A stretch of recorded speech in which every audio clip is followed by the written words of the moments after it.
Hello, everyone. Hello everyone, welcome to episode number 10, the big 1-0. Oh my god, we can't actually believe that this is our 10th episode. It's crazy. Yeah, it definitely feels like a lot longer, but We are so excited for what is coming next for the podcast, and so excited that you guys are coming in a journey with us. And yeah, first of all, we just wanted to say thanks to our sponsors, Design and Build, that believe in our ideas and want to create change in these industries. So thank you so much, Design and Build. To celebrate our 10th episode, we actually have a really special guest. His name is Wolfgang, and he has a really interesting background, just because he started in a different industry that we don't really know much about, and we are excited to share his journey as a male in the engineering industry.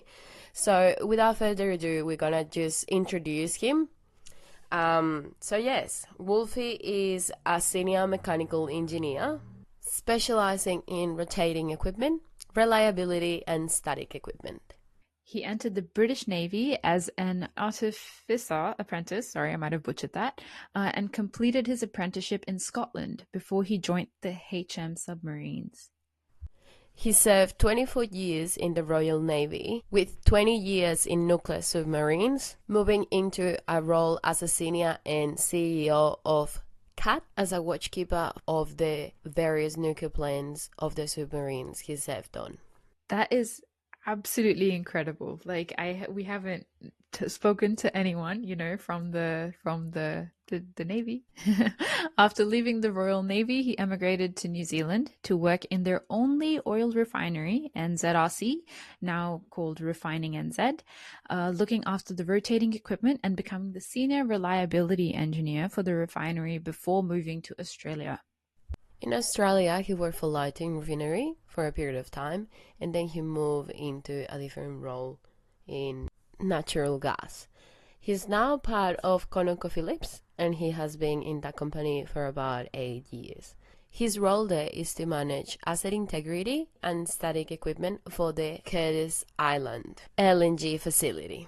He received a technical diploma in marine engineering with a Bachelor of Engineering honors in mechanical engineering with electronic systems, a master's in maintenance and reliability, a postgraduate diploma in industrial and organizational psychology, and a master's in business psychology. He's also volunteered for Engineers Australia, becoming chair of College of Leadership and Management Queensland, and he's the co-chair of the Women in Engineering Committee here in Queensland, which is amazing, and that's actually how I met him. That is how we heard, of Wolfgang and his thoughts and his view on, inclusion of women in this industry is what really stuck out to us. And his insights are phenomenal. So we hope that you will have as much fun and get as much insight as we did speaking to him. And we first want to thank him because this is pretty much the first interview that he does, that is like in a podcast or that is actually going to be available anywhere, really. So thank you so much for that privilege. No, it sounds cheesy, but no, it's a pleasure. Quite excited, nervous, but yeah. So I guess a bit to start off with is something that we'd like to have the listeners know a little bit about your background. Yeah, I guess we'll start with that. I am a mechanical engineer and I work for an oil and gas company, so it's kind of like one of the dreaded things at the moment in natural gas. But I started as my apprenticeship in the UK in the British Navy. I joined the Royal Navy, went down to Plymouth and did my apprenticeship. 3 years in Scotland as mechanical, marine engineering artificer we called it.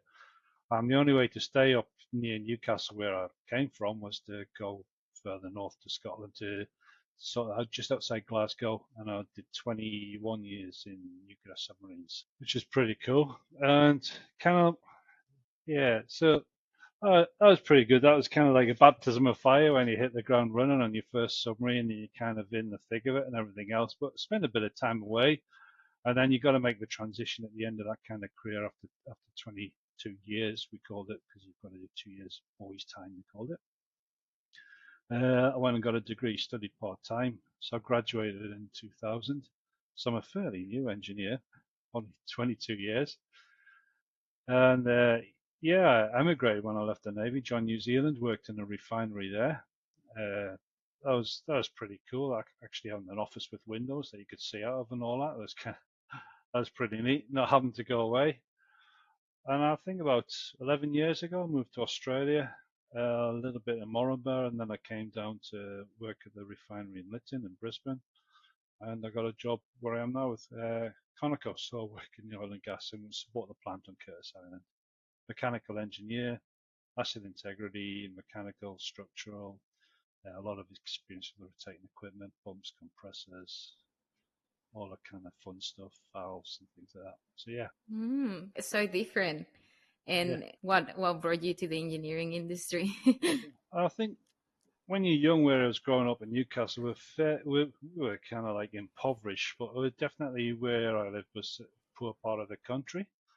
And kind of when you look for a way out, at school, our careers officer, we going into the shipyards. You're going into get an apprenticeship near the shipyards, or you'll go into the forces, which could either be Army, Navy, Air Force, or the police, that kind of thing. You're too young to go into the fire service when you leave school at 16. And many of us didn't really get the option to stay on and go to uni. 'Cause I remember my friend actually went to the careers office at the time, wanted to be a solicitor. He's like, why? You come from Wallsend. Why would you want to do that when you've got the shipyards down the road and you've got Parsons engineering up the road? And so they looked at it, a bit of shock and horror if you wanted to be different. So a way out for me was just to join the Navy, and I signed up to be an artificer apprentice, and I had no idea what an artificer was, but I knew what an Yeah, what is apprenticeship that? was. It's just an old-fashioned word, if you like, for technician. Ah, So we did a 4-year apprenticeship. We did a lot of classroom work as well, so it wasn't your average kind of thing. We did a lot of hands-on stuff in the workshops as well, fitting and turning, and the bit of coppersmith and welding, all that kind of stuff. So it's half and half practical and theory, to then let us loose on nuclear submarines or ships at the end of it. So it's pretty cool. But I fell into engineering. Didn't have a Had a knack for things when I was young, pulling apart toys and stuff like that. But no, I just used it as a way out of where I was in the northeast. mm, Yeah, mm. And it's definitely completely different from what it is now, I'm guessing, back on the day. yeah, I kind of filled all the stereotypes for joining, particularly the Navy, broken home, kind of young male, kind of like disinterested in many things, looking for. I think the military give you kind of some structure at the time, and certainly going into some of the apprenticeships. I had friends that stayed at home and went into their apprenticeship. Although they weren't in the military, I think the old-fashioned way of doing an apprenticeship was fairly well structured. As was even going to university, talking to some of my old school friends there. Did you ever So, have to serve as a part of that apprenticeship, or like, was it mostly just the technician side of things? well, I was in the Navy, so we could be Yeah. called on, but generally, it was just before the end of our apprenticeship, the Falklands sort of started. And there was talk about moving us out or shipping us out early, but no, we said no, the important thing is to finish your apprenticeship and then join the fleet properly. But yeah, luckily while we were in the training, we weren't put anywhere near a front line or anything like that. Which is kind of, you're full of gung ho at the time when you're young. It's kind of you want to get involved because Yeah. you're essentially stupid. So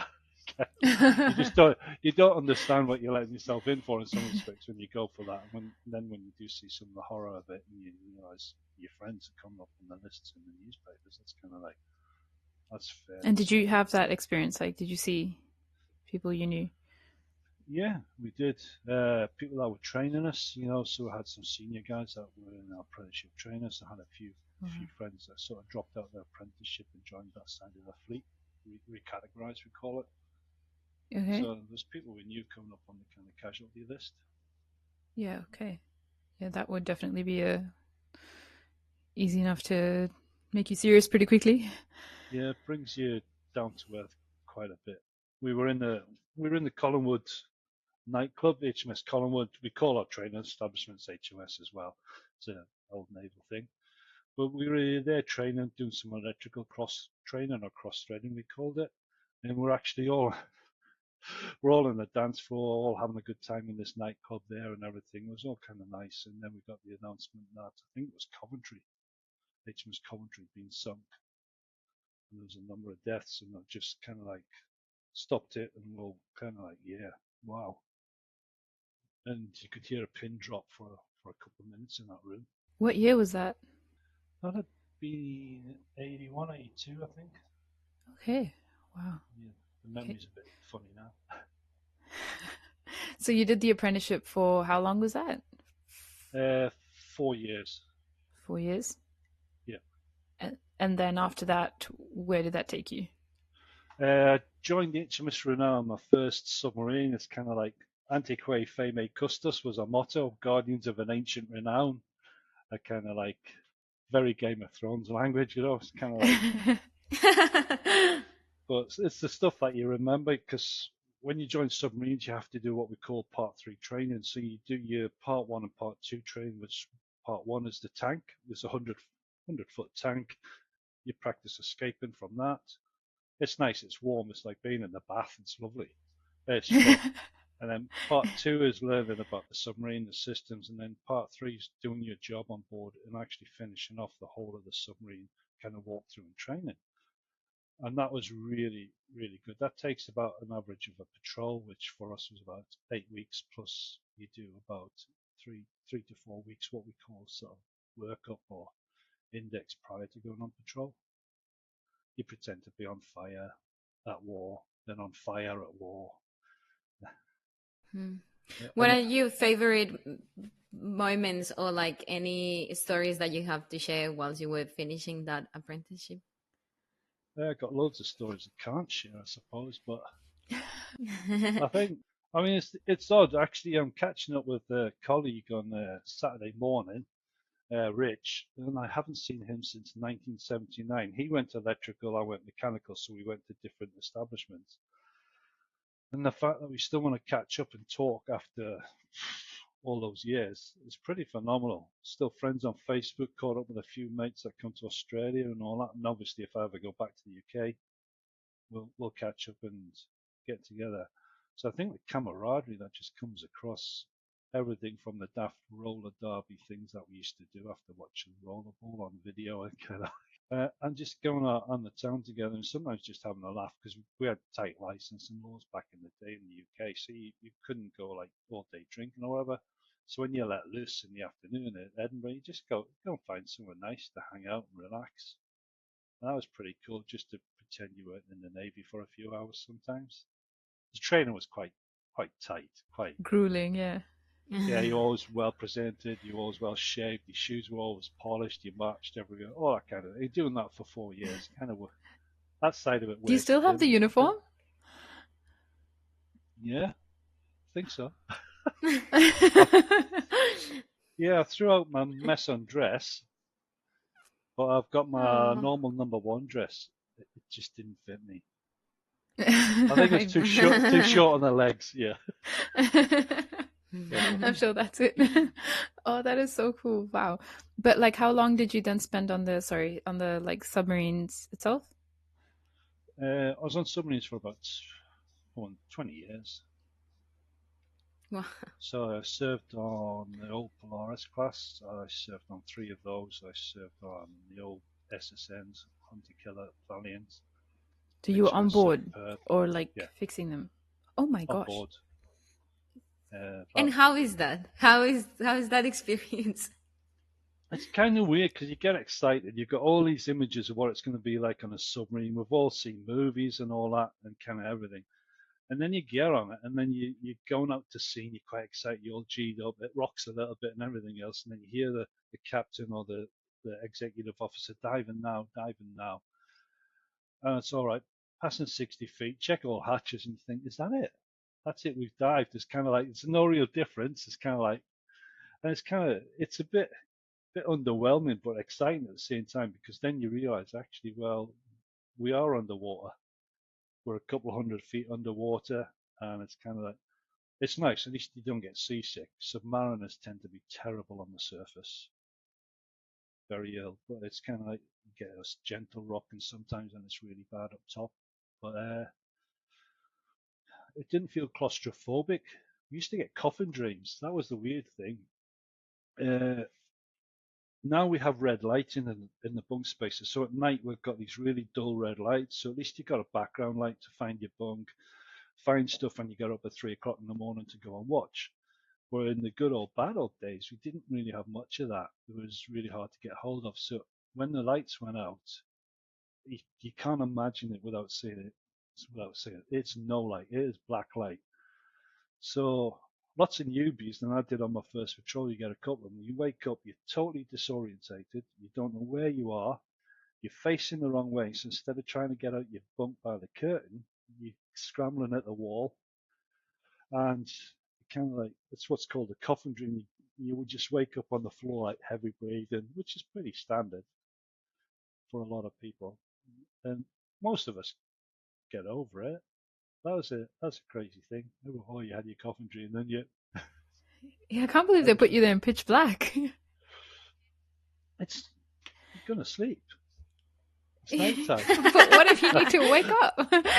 Well, you do. You kind of you're somebody at sort of 3:30 in the morning. You're on watch at 4. You get the torch in the face, kind of thing, and you've got a little bunk light you can put on because you put tape over your bunk light so it's not so bright. Yeah. So there's little tricks Oh my like God. that. That is by far the most amazing career I've ever heard of. I could just keep asking questions like for ages. I want to know more too. It's so interesting and so different from everything that I've heard. Yeah. But somehow we have to just go back to engineering in Australia. And you said that you came to Australia 11 years ago. Yes. Did you always like Australia? What brought you here? Well, I worked at the refinery in New Zealand, NZ Refining, it was called then. And it's a single refinery. I've been a senior reliability engineer for, 8 years there. There's nowhere to go. My boss was an apprentice at the refinery, and he moved up through the ranks. So he was going to retire there, and he's the same age as me. So kind of the only place to go really was to leave New Zealand, which is a shame. It's lovely, but yeah, Australia's okay. Not as amazing as New Zealand, but it will do. Oh no, it's a beautiful place. They both are. I think everybody in New Zealand and Australia is spoiled by Does the New cooking. Zealand draw parallels to Scotland a little bit, or no? It's like Scotland but with warm weather. Yeah. That's nice, yeah, because Scotland's very windy. All right. Yeah, I was very surprised. Yeah, I remember sitting out once with the children in Gartahan just outside Glasgow. It was a bit miserable and the wind was blowing our picnic away. It's just be quiet, eat your sandwiches and then we can go. It's like, Dad, we want to go. It's like, you're Scottish. It's kind of... Yeah, but it's a beautiful, beautiful place. I had the chance of going is. a couple of months ago and wow, it was fantastic. Oh, excellent. It is beautiful. I do miss it a bit, but you're spoiled here. You've got it's such a contrast from everything. We've been to Threadbow, getting hailed on, to going up to Darwin and thinking, oh my, where's the aircon? Where's the nearest air conditioned shelter? It's kind of like... Wow, that's pretty incredible. But Australia just had a lot more opportunity in terms of engineering, and I was offered a job first in Moranbah and then down in Brisbane. And it seemed a bit better for my children for schooling and that to come down to Brizzy. So yeah, I kind of just moved, got another job offer with QGC for a while, and then ended up with Conoco about 8 years ago. Well, as you know, we love talking about the experiences of women in this industry, and it caught my attention that you, if I'm not wrong, you're the only male member in the Women in Engineering Committee here in Queensland. Yes. I joined at the beginning of this year, and I saw that you joined last year. Isn't that right? Yeah. Yes. We just want to know, where does this interest for gender and equity or diversity and inclusion comes from? Well, my name's Wolfgang. My full name's Wolfgang Alan Dempsey. So I was called Wolfgang at school. So it's because my mum's German. And I grew up being bullied by much older kids as well for being German. They're kind of like, you shot at my granddad kind of thing. You say your excuses. Well, I'm only 9, but you would get that, and I was bullied quite a bit as a child. So you see what it's a little bit like for the underdog, if you like, and I really hated that. And then I joined the Navy, and I tell you, there's a lot of good things about the Navy, but it was very misogynistic, xenophobic, racist, every kind of ism you could bring into the Navy back in the 70s was there. And you kind of fall into line because you don't want to stand out, not when you're 16. But then you start to realize there's a lot wrong with it. Then you realize in many respects you can't change it, but it did change itself. The Navy, we allowed gays into the Navy. Like, wow. Because we had the unspoken rule for a time, but then if you were homosexual, you couldn't stand up or say anything. And then we had some submarines, we weren't going to allow women on them. And I think they do allow women to sail on submarines now. But we were alongside in Rosyth, just outside Edinburgh, after a refit on Valiant. And alongside us was a small Swedish submarine. I think they had a crew of about 25, 30 people. And they had men and women serving on that submarine. And I remember one morning, one day we were just talking to the upper deck sentry and saying, how's it go? So you've got different showers? No. But you got different mess decks? No. Sleeping arrangements? No. So, well, how do you get on, with men and women working alongside each other at sea? And he turned around and he said, it's because we're growing up. We're a lot more mature about it. And it's like, you hit the nail on the head. Kind of like, yeah, fair point. Wow. And that was kind of like, that was a bit of a turning point for me as well. And in the Navy, in the military, you're a lone voice, especially in the rank I was as a charge chief, senior charge chief, but you're not going to change the world at that level. And then you kind of move out, and I went to New Zealand, and New Zealand society is very open and modern in terms of a lot of things. But then one of my mates, we had a girl, she was awesome, and she applied for a job in the control room as an operator. She was really good. And I think I provided a reference for her. And she didn't get the job. And I thought, well, the 2 operators they employed must be really. And then I was talking to my mate about 6, 7 months later. And he said, yeah, said I was there. She was good, but there's no way we're going to have a woman in the control room. That's like, whoa, wait on, And kind of like, yeah, we had some kind of words about that because that's not the behaviour. And I thought that would have been about 2005, 2006. So it's this century, and you're still getting that behaviour. And New Zealand, I thought, was a wonderful, tolerant place. They say bicultural, but in reality, it's a multicultural society, and there's a lot of opportunity for everyone, I thought, but not women, not in that environment. And in reality, there weren't many female engineers there. They tended to be process engineers. And then I came to Australia, and I think, I must admit, where I am now, there's quite a mix, and I enjoy that for various reasons. Having different people bring different things to the table, different offerings, the way we work together is a lot better. And I think it creates a better and stronger bond when you've got that diversity. It's kind of like something I was studying earlier in life. I just finished a master's with Newcastle. And what we studied there is kind of like looking at social identity and how you build it up and sort of changing from what's important personally to people to bring it all together to what's important for an organization, what's important for your society, for your group. And having that kind of breadth and depth in terms of cultural diversity, whether it be gender, whether it be sexuality, whether it be religion, whether it be just all the different backgrounds that we have in a room, that's important. And that's kind of like, that drives me a bit. I want to see that people get a fair shout at everything.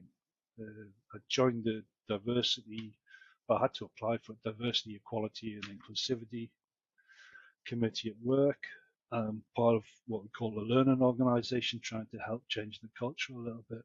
So it's a little bit of a sprint late in life as I turn 60 this year at the end of my career to kind of help try and change things, help anyone I can, and probably make up for some of the things that went wrong in the late 70s when I joined the Navy. That If is any of that absolutely makes incredible. sense. Yeah, it does.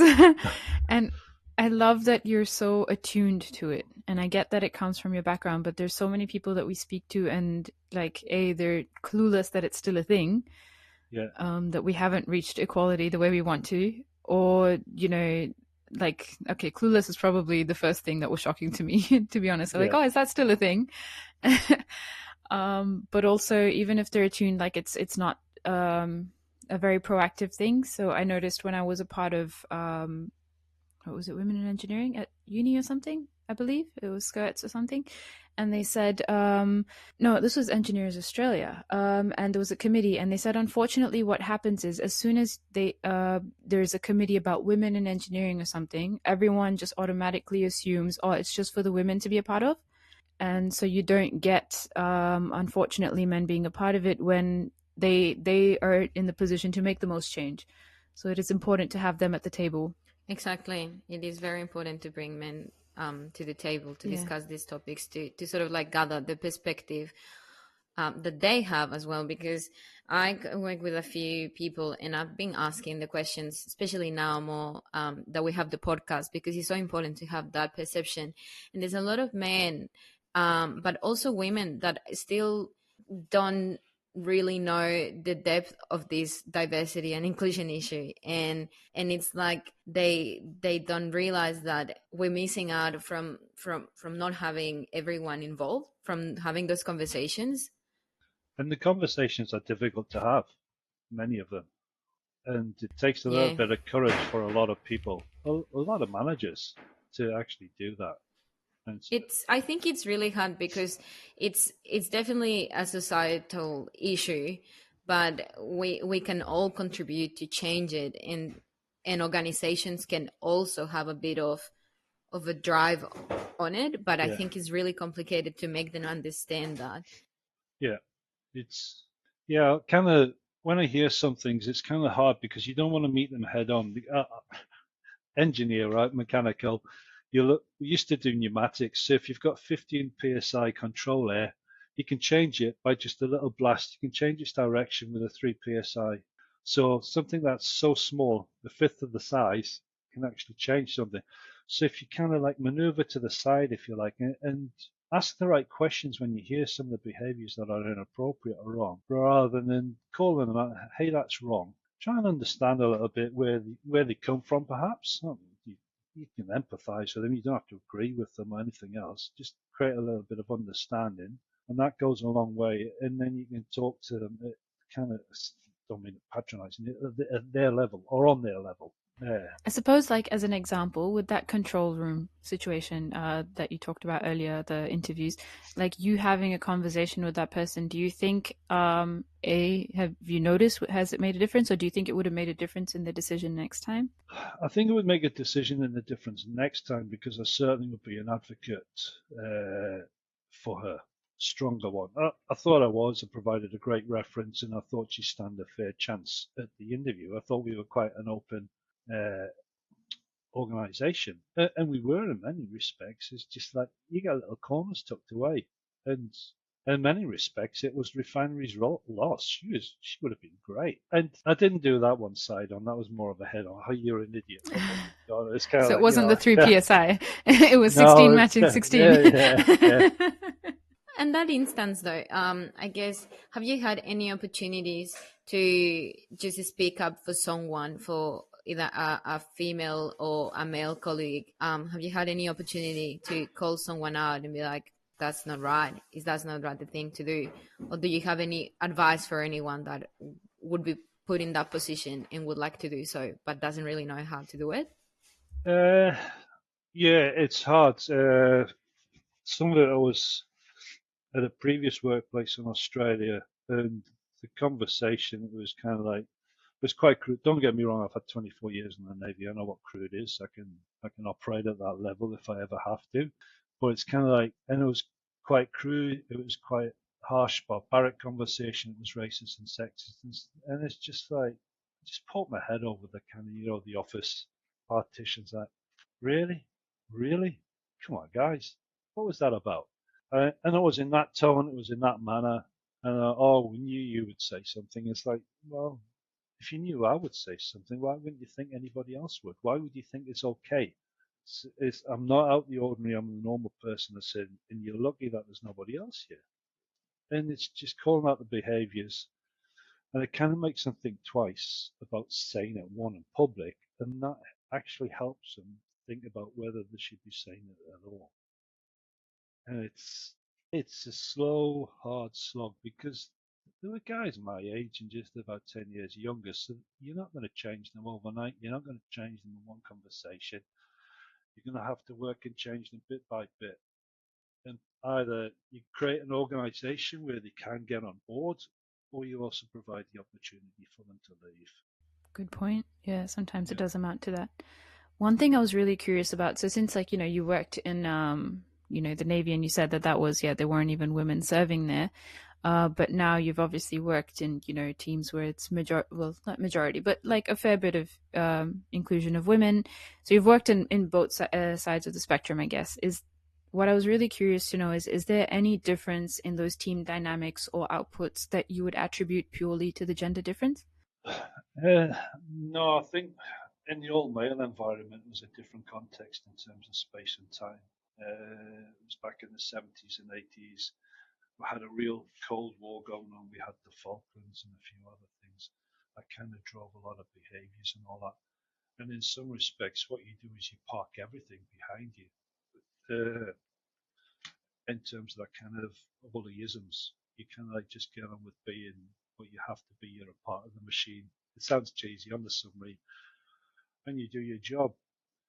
But actually working with women has been in a more open environment, and I found that that's come on in the last 20 years since I've left the Navy. And there's a lot more women in the engineering workplace. There's a lot more women actually concreting, doing some of the hard work, etc. If you know what I mean, that we never thought women could do back in the day. They'll never be able to handle that, and they can, and they've shown it. And sometimes that's all it takes, a woman that's brave enough to step into these environments. But it's also brave enough because you've got to be brave enough because it's just not easy. There's a lot of animosity. There's a lot of people, oh, she's only got the job because it's the gender ticking the box or whatever. And we hide, I think, we males hide behind things like meritocracy. We use words like that. We use words like tenure, experience, or whatever to kind of end the pregnancy one. Well, they're just going to join, and 2 years later they'll have a baby, and then that's why should I put my career on hold for her? And that's kind of like not actually understanding the value that somebody can bring in that period of time working and the benefit to the organization. Yeah. You have brought up a few topics that are so important and we really wanted to talk about, like, for example, meritocracy. We actually were thinking about dedicating a whole episode to that because we think that it's sort of like a myth, right? Do we really use it to hire people? There's a big gap between what we believe to be true and what is. And I think in many respects, we've all seen it. We've all seen somebody get a promotion that you perhaps thought you would have been better in that role or whatever. And we see some people rise to the top that really don't deserve in many respects to be there. And I don't mean that in a callous or harsh way. They're kind of the right fit in many different respects. They fit in with the club. It happened in the Navy quite a lot. If you were in the right football team, you played rugby with such and such. Some of those people rose to the top despite not having the skills. And it's kind of like, so there's a big gap between I work my best, I do my hardest, I come in on weekends to make sure the organisation is a success, the submarine sails on time or wherever. I put in the extra effort, and you get the old, well done, mate.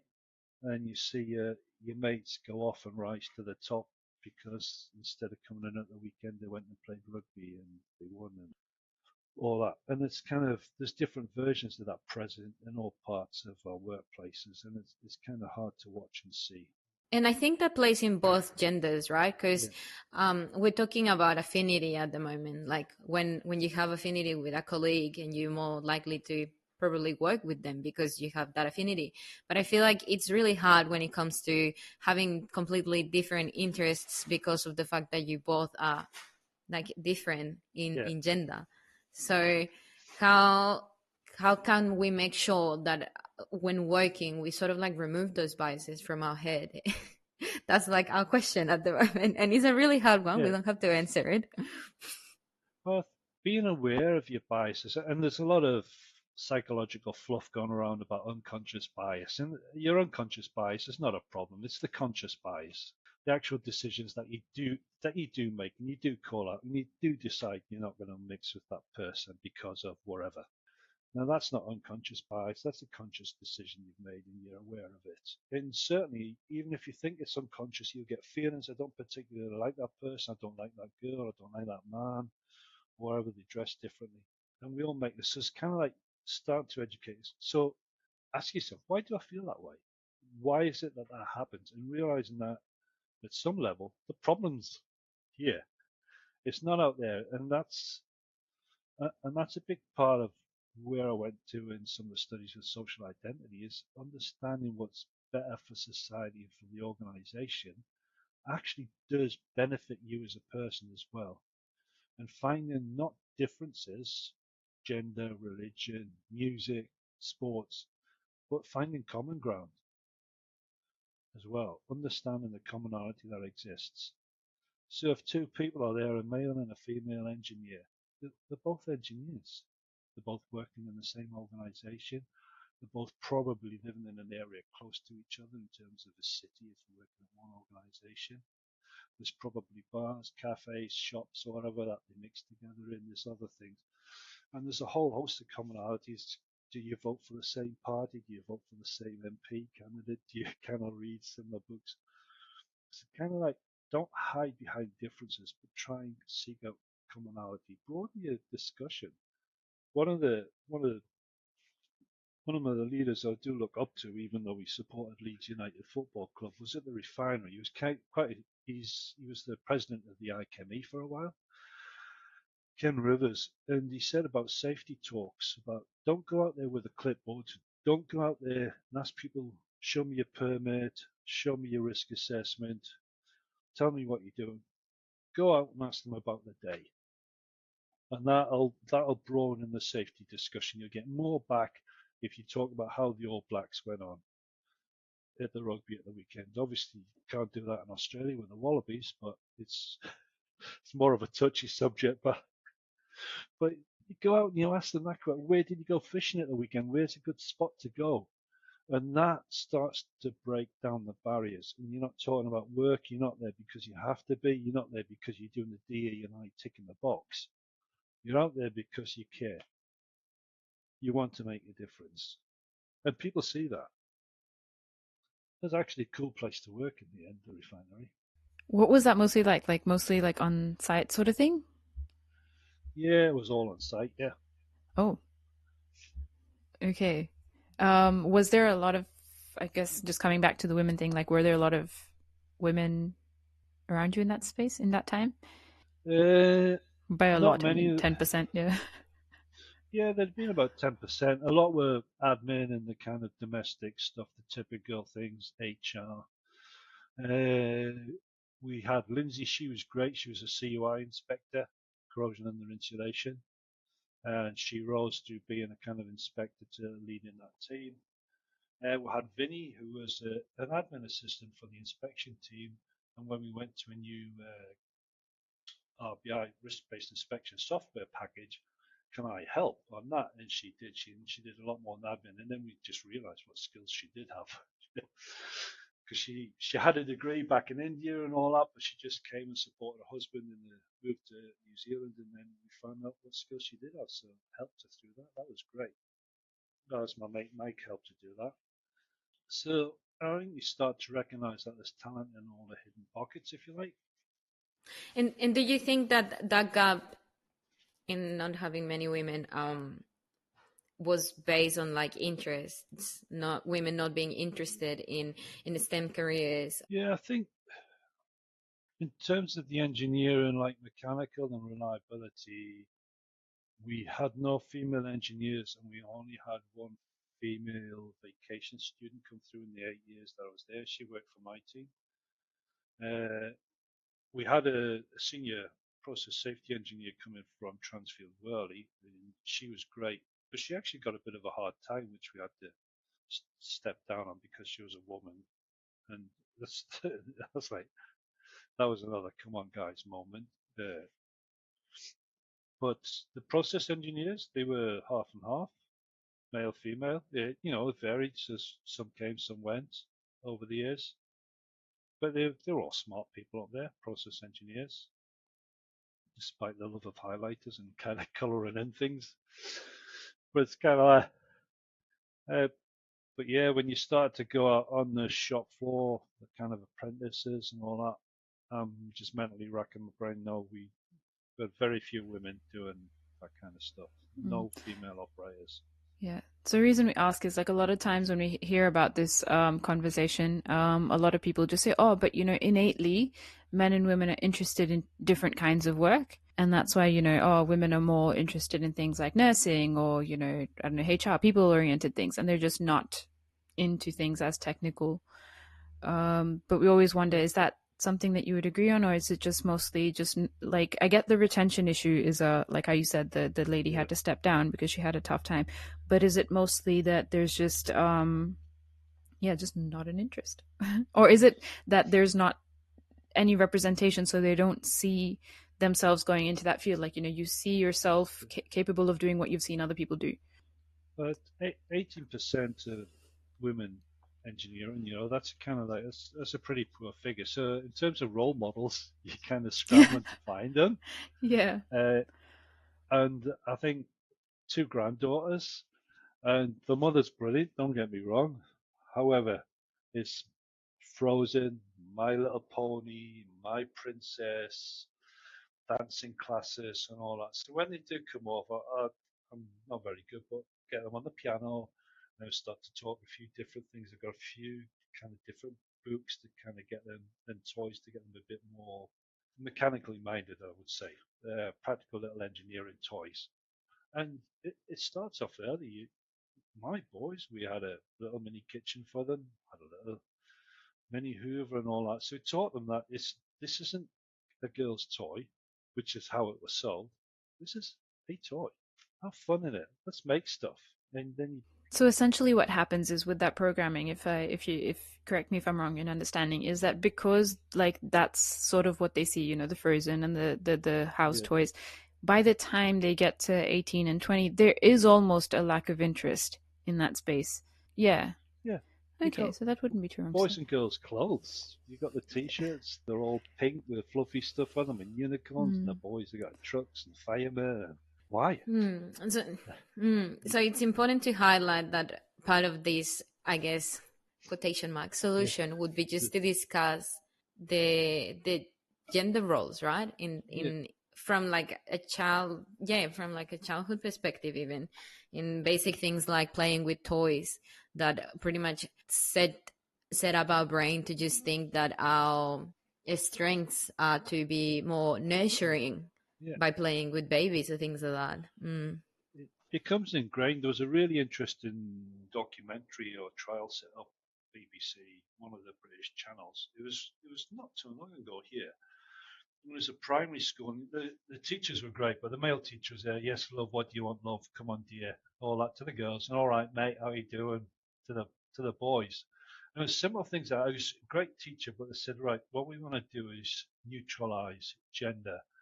And they went down the path. The parents were on board as well for this class, and the outcome was really different. Some of the boys got into some of the different stuff that we traditionally associate with girls, the arts and the crafts, and the girls got more into sports and everything else. And you saw some of the boys got really upset when the girls beat them at sports. But because the parents were on board as well with the experiment, it kind of all managed to tease itself out. And the end result was really quite powerful. And I think it's kind of what we do and what we sell. And it's not just the parents buying My Little Ponies. The girls go to school and that's what everybody else has got. And it's the same for the boys. You spot a boy there with a dolly in the primary school playground, he's not going to have many mates. That kind of thing. And that's, it's a bit of a tragedy. Yeah. I have a hard question Yeah. for you. um, do you agree that the problem with women getting ahead in a career is more so attributed to them not putting themselves out as much as men do? Because I've heard this regarding the pay gap. Yeah, like not asking for their worth, or not being as confident, or yeah. Do you think that's quite a bit of where it comes from? I'm not sure because I'm not confident. I would never gone to my boss and asked for a pay rise. And even with my cohort, and we're talking guys of my age, we all want a pay rise, but we would never go and push and ask for it. And I think in many respects, that's kind of like some of this American corporatism that creeps in. Yeah, you go and ask your boss for a pay rise. Well, that conversation is not going to end well for the majority of us. And I think on some of it, if you recognize a worker that works for you that deserves extra, it's up to the manager to actually make the effort as well. Because in many respects, workers do have some power, but we are quite powerless in the current economic climate. There's not a lot of places for workers to jump overboard to at the moment. There's not a lot of big projects for engineers coming into Australia at the moment. So we're fairly powerless. So it's up to managers to get on board and not just do all this virtue signaling about diversity and inclusivity and learning organisations and creating learning and sharing culture. You've got to actually live and breathe it and get out and talk to people and spend time with them and learn from them because we can all learn from each other. It sounds cheesy, but you'd be amazed at what you pick up, like the conversation with a Swedish Samana. Just grow up, mate. Yeah, yeah, I can't tell you how yeah, refreshing that is to hear. Because unfortunately, yeah, a lot of the times people are like, oh, you just need to put yourself out there and yeah, have that conversation. And I literally was wondering, I'm like, is there just such a difference gender wise? How you said that things are, in control of the manager, and as the worker, we don't necessarily have that control, but we do want things to change, like yeah. you said, and the legislation set in a very long time ago, but we probably haven't reached where we want to reach. So what do you think is something else, I guess, on a grassroots level, the worker side of things, that needs to change so that we can capture these changes and we can implement them, I guess? Uh, when I joined the refinery in New Zealand, it was everything was reliable, and I joined as reliability engineer, so I couldn't go in and fix all this stuff that was broken. Everything was just about fixed, and you had to make that difference. It says what I'm trying to say is that was really more difficult. And I left after 8.5 years at the refinery, and we did make some great inroads with our facility. I didn't do it all. I'm not taking credit for it, but it's still a journey that's going on. And kind of what I did was bit by bit just started to slowly engage those around me, try and bring them on board, and sell the message, not in a kind of evangelical kind of way. Slowly just nip away, and it's no different from diversity and inclusivity and equality. Just start nipping away because when it's one person, that'll take a lot of time. But when you start to spread it and lots of people do it, then it's not. I don't want to use the euphemism. That's like a bunch of piranhas because that's not a nice image. But you will get to the bone or the crux of many of the matters a lot quicker if you do that. Start to strip things down. But it's breaking down some of the barriers that are there and understanding even when the barriers are wrong, even when the kind of prejudice is wrong, there's a reason why it's there and trying to understand how you work at that. Hitting it straight on is not going to work. You've got to maneuver your way and it just takes time. So we're talking, it's going to be years, probably. I'm going to be retired, probably dead and gone before it really gets to a place where it should be. And that's a tragedy because I look at the year, it's 2022, and you see the vision everybody had for the future, not George Orwell's, but all the kind of nice ones of flying cars and the Jetsons and all that kind of stuff. And we're not anywhere near it. And that's kind of tragic. We we can't get equality for another human being. How crazy is that? We know countries where that exists, and none of us want to live there. So why do we have it in the country we live in, the one we choose to live in? What I'm seeing is a lot of times what happens, like when we're look, the way we talked about earlier, like sometimes when these conversations happen, people think, it's only for women to discuss.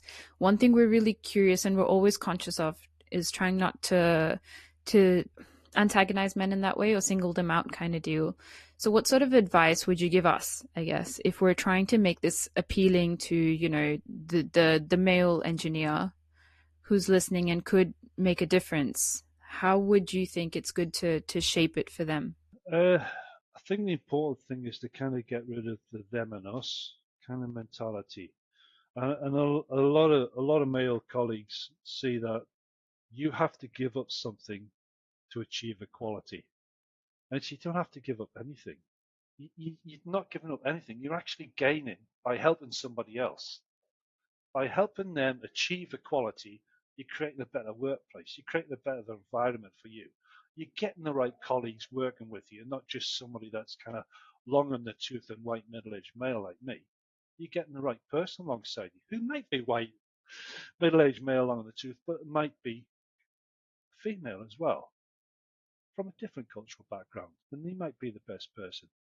So it just takes time and showing that giving somebody else something does not mean you're losing anything. It's not a to and fro. It's not an us and them. It's us. It's just some yeah. The pie's I really huge. like that It's you brought that loads. up.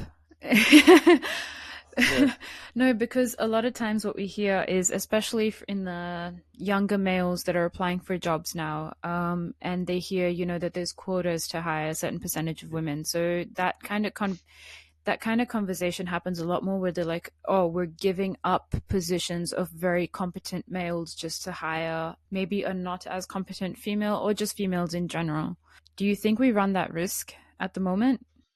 No, I think quotas are dangerous because they introduce another kind of prejudice and bias almost. That's how it can be seen.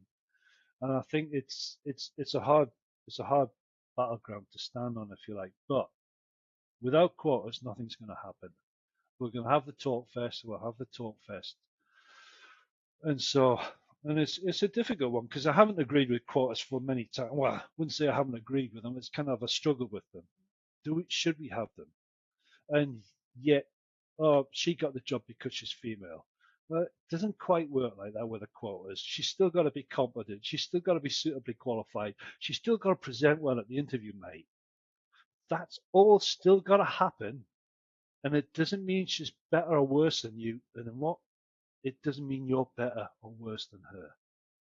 And that's just the way it's gone. And we do need to apply some quotas, I think, in some respects. Otherwise, we're going to be having this conversation in 10 years' time. They'll be exactly the same. Yeah, I don't that's like I right. them, love that. Yeah. But they're almost but a it's a short-term tool. solution. Yeah. It's to help get the ball rolling, if you like, that Yeah, flywheel exactly. moving, get over And that then when it's inertia. rolling, it's already rolling. Yeah. Yeah. I have really enjoyed Yeah. this conversation. Thank you so much We for hope you bringing have to. Yeah. so much. Let's be different, yeah. So at the end of every conversation that we have, we like to ask some fire questions. Just some fast, quick questions to get to know you a bit more, that kind of thing. Yeah. Yeah. So I guess the first one's like, any hobbies that you enjoy outside of work? I love music. I love listening to it. I started to play guitar a few months ago. I started playing piano just about 2 years ago. Oh, that is so So you're cool. never too old to learn, but I do just enjoy music, listening to music. We just went down to Sydney at the weekend to see a pianist at the Opera House, and it was awesome. And that takes up all my time because it was a go-to at sea when Walkmans came out. It was absolutely brilliant. That was what you put on to get away from being on a submarine, especially the auto-reverse ones because you'd wake up when the battery was down. It's kind of that noise car. But that I like reading, photography. I like studying. I've just finished a course of study at Newcastle, so I got another master's. So it's kind of like, yeah, I've got to suss out what to do next. Wow. That is very, very amazing. Yeah. Do you have any favorite food that you enjoy? Everything except cucumber and gherkins because they're absolutely horrible and evil. They're just the most. I've heard there's only 3% of the population who knows the actual taste of a cucumber, and it sounds Really? like you're one of them. Yeah. Yeah.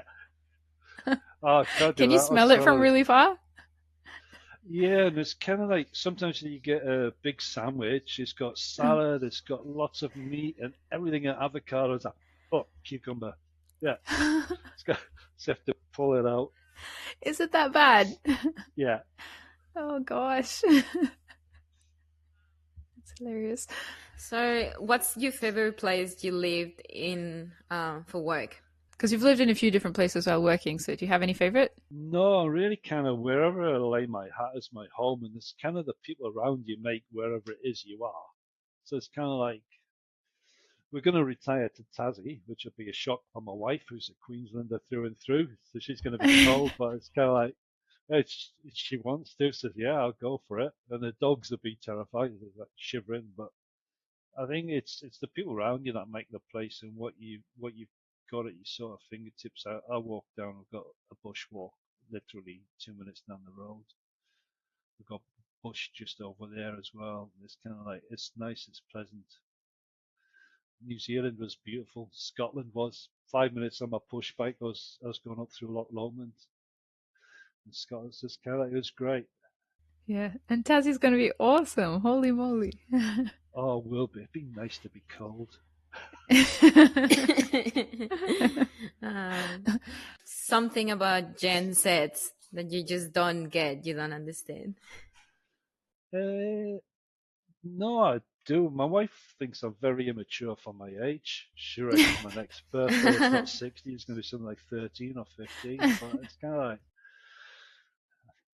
I think it's easy to package things up like that, but that's what we do with gender. That's what we do with race. It's what we do with a lot of things. It's kind of like you're just born in a different generation with different things going on, and kind of like there's a lot of old music and old trends being rediscovered, and it's kind of pretty cool. You just kind of get on with it, understand everybody's different, but we've all got things in common. We can all learn from each other. I'm so glad in many respects that I grew up in the era that I did without mobile phones, for example. It's very Yep. true. Yeah.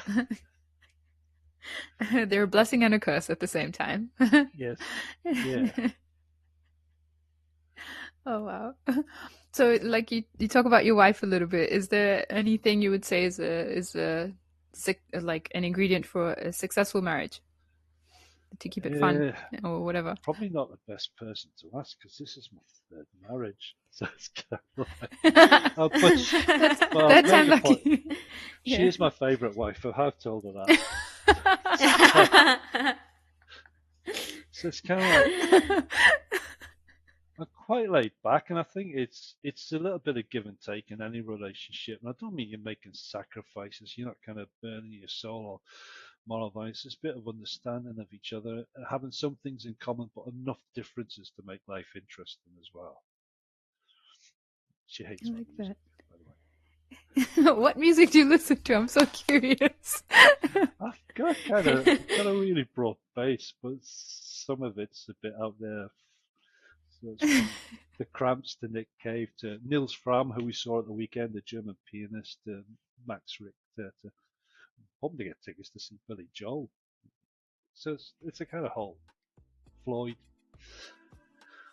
all great. And I guess last thing would probably be any advice to like new age professionals coming up. Yeah, any words of wisdom for those? Never be afraid. I was taught this very early on. Never be afraid to say you don't know something or you don't understand, and always always be cognizant of the fact that you can't know everything, but you can keep learning. Yeah. Thank you Love so that. much. Yeah. No, thanks a lot. We've really enjoyed this. We have learned a lot of things and we have learned about you, which is the most amazing thing about these interviews. We get to know people and we get to know how similar and different we are all. Yeah. So it's an amazing experience. No, thanks It's been very a pleasure much, talking Laura. to you. Thanks, Sohan. It's been great.